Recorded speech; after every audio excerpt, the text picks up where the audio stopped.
where we step in, it's advising them really on best practice and where the legislation sits with what they want to do.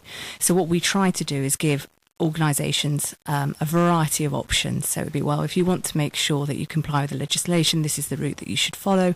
These are the risks associated with that.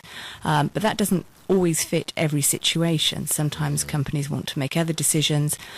So you talk to them about that process that perhaps they should follow, or what their risks are, or if they're looking perhaps to compromise somebody out because they don't want to follow a process, then what that should look like in terms of perhaps compensation. Okay. And so who's the in a sizable company, who would it be that you would go to as your first point of contact to work for? The MD or HR people? Who do you normally liaise with inside a company? Normally it's HR people where they have them, because we'll provide that support. We run an advice line, so they can phone up and just use this as a sounding board, or it might be an area of the legislation that they're not aware of, or they might want some advice on a new process or changes that are happening.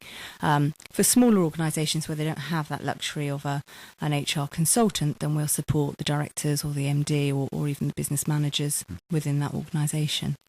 So it sounds as though, which I suspect is the case, that you may well have somebody operating in a HR function in your company, but they're not going to know as much about employment law as you do. They're going to know about the generality of issues and processes around employing people.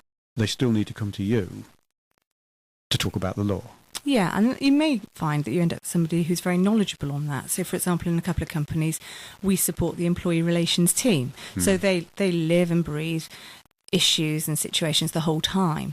But sometimes these things become quite complex, or there might be something coming in from left field which might completely throw them, and they want to just talk it through. Or there may be the legislation changes all the time through case law, and obviously the government are always consulting on a variety of changes. So, because we live and breathe this all the time, we're able to advise organisations who perhaps that's a part of their job and it's difficult for them to keep on top of it.